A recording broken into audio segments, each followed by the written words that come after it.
হাফলংয়ের চিন্তালোহার সদনে ভারতীয় জনতা পার্টি যুবরাজনগর মণ্ডলের উদ্যোগে একটি সাংগঠনিক বৈঠক অনুষ্ঠিত হয়। 31শে জানুয়ারি বুধবার দুপুর আনুমানিক 12টা 30 মিনিট নাগাদ উত্তর ত্রিপুরা জেলার 57 যুবরাজনগর বিধানসভা কেন্দ্রের অন্তর্গত হাফলংয়ের চিন্তালোহার সদনে ভারতীয় জনতা পার্টির যুবরাজনগর মণ্ডলের উদ্যোগে একটি সাংগঠনিক বৈঠক অনুষ্ঠিত হয়।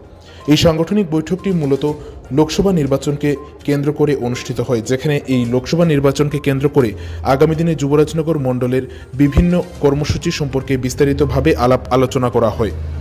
যেখানে এই সাংগঠনিক বৈঠকে উপস্থিত ছিলেন যুবরাজনগরের প্রাক্তন বিধায়িকা তথা ভারতীয় জনতা পার্টির ওবিসি মোর্চার রাজ্য সভাপতি তথা ভারতীয় জনতা পার্টির উত্তর ত্রিপুরা জেলার সভানেত্রী মলিনা দেবনাথ, উপস্থিত ছিলেন যুবরাজনগরের মণ্ডল সভাপতি নান্টু গোস্বামী সহ ভারতীয় জনতা পার্টির অন্যান্য কার্যকর্তারা।